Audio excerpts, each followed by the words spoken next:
Thank you. Thank you very much. How's everyone? Fine. Morning baba. I-lower lang ko.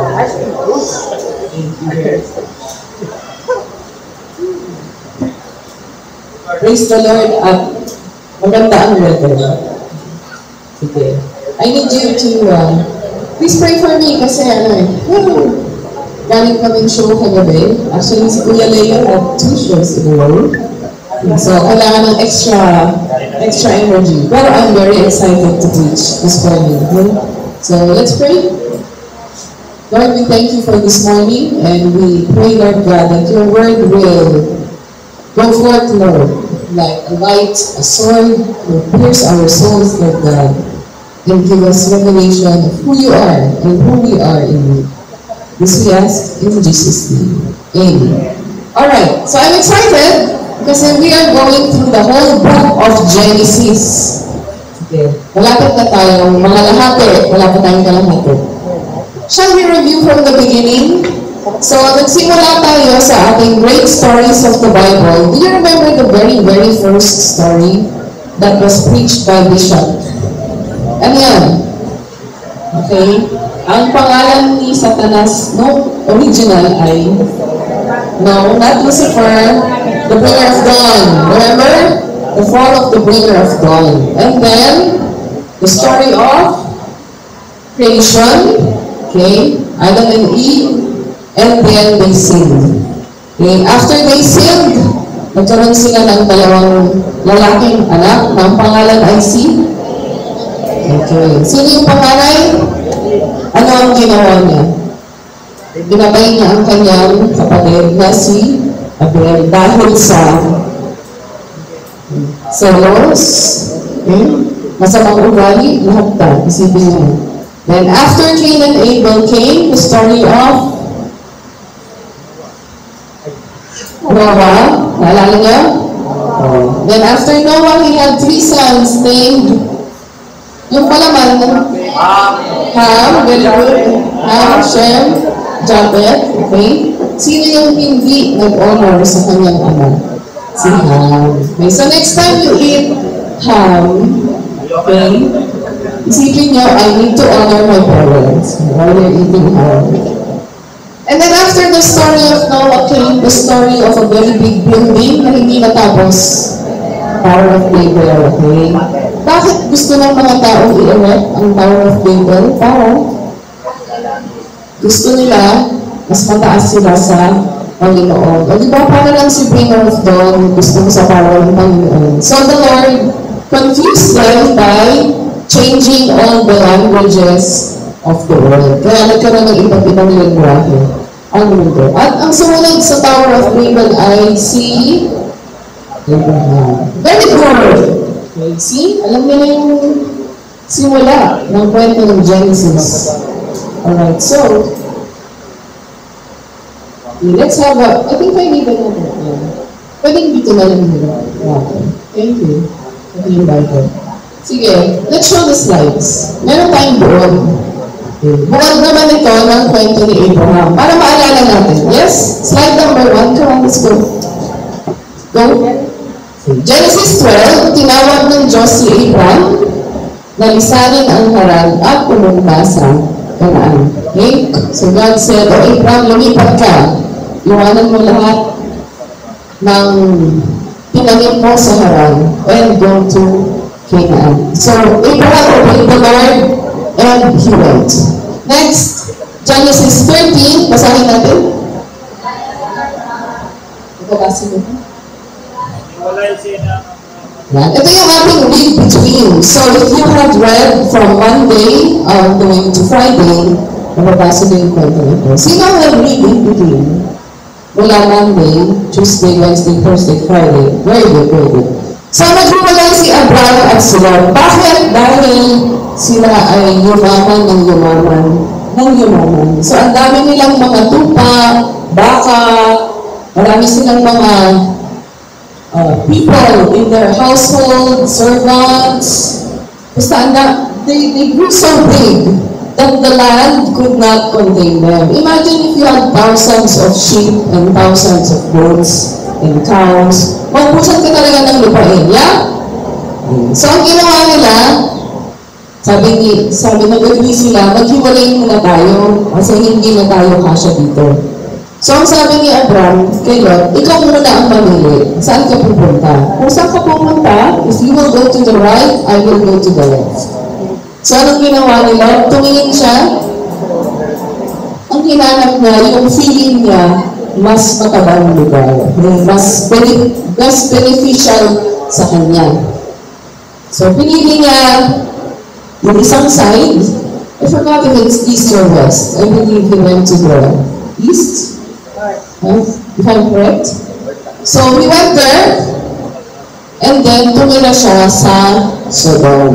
Sodom is a town. So, doon tumira si Lot. And then Abraham went the other way.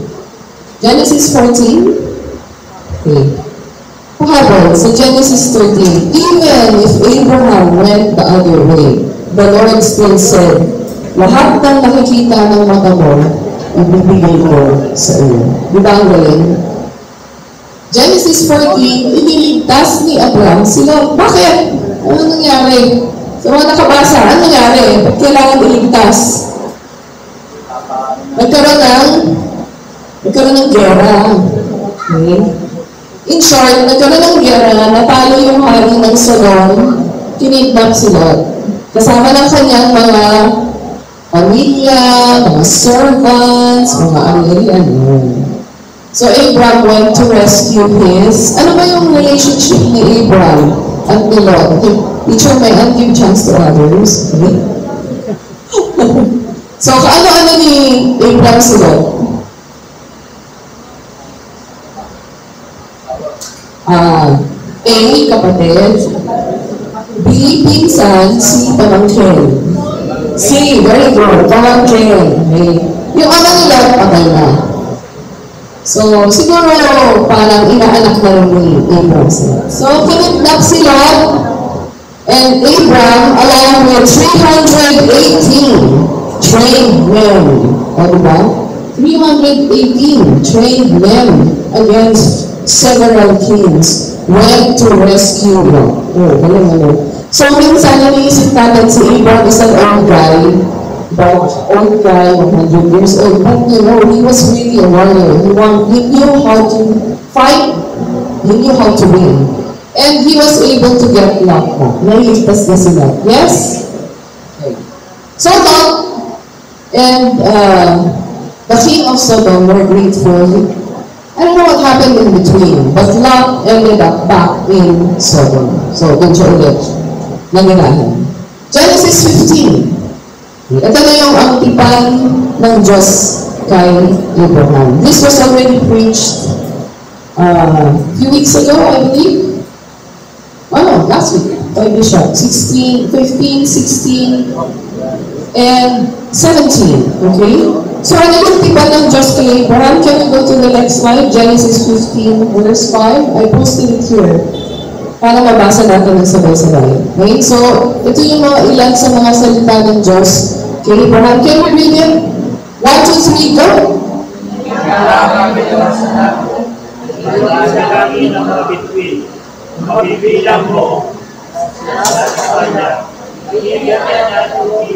Wow! Ganda, no? So, Abraham was promised that his generational line will be as many, as numerous as the stars in the sky. So, that was the promise. So, syempre, kung may ganyan promise, dapat may anak. Right? Magkakaanak. Kaya lang, hindi nagkaanak si Sarah for a while. So, what happened? Next slide. Genesis 16. Sino si Hagar? Okay, sino? Alipin ni Sarah. So, yung kultura nila noon, kapag yung misis hindi magkaanak, pwedeng magkaanak sa pamamagitan ng alipin. Okay, si Pinky na ganyan. Oo, ganun talaga eh. Hindi ko alam kung bakit. So, nainip si Sarah. Sabi pa nga niya, the Lord has not given you children. Sinisip pa si Lord. Kaya in short, nabuntis si Hagar. Nung nabuntis si Hagar, ang pangalan ng anak niya ay si Ishmael, na naging ama ng mga Arabo. Very good. Very good to my family. Yeah. So, ang sabi nga ni Bishop last week, if you remember, don't mess with God's plan. You know, kung di-discarte ng sarili mo, magkakagulo ang buong mundo. Okay? Dahil hanggang ngayon, nakita natin, mga Arab countries, they are very much against Israel. Yes, okay. Next, Genesis 17. Okay? Pagtutuli ang tanda ng tipan. Mula Abram, naging Abraham. Ang ibig sabihin ng Abram, in English, hindi ko alam paano yung Tagalog, meaning exalted father. Kataas-taasan, ama, kamabaho. And then the Lord said, you will no longer be called Abram, but Abraham, meaning ama ng maraming bansa. Ito ka na slide there. Julie, okay, Genesis 17, 4-6. Yes. Basahin natin ng sabay-sabay. 1, 2, 3, go.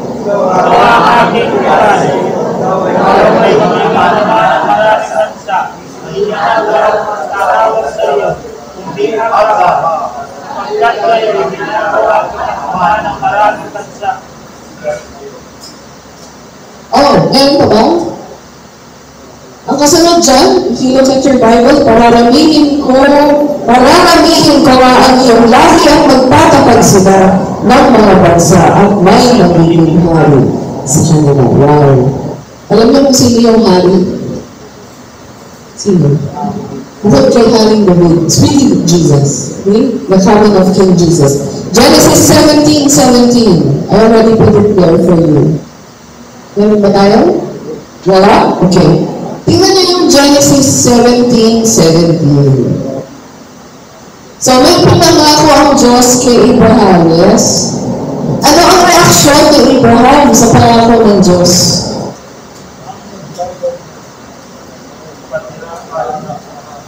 Ano ang reaksyon niya? Patira pa. Ha? Tumawa. Pinagtawanan ni Abraham ang pangako ng Diyos. Ano?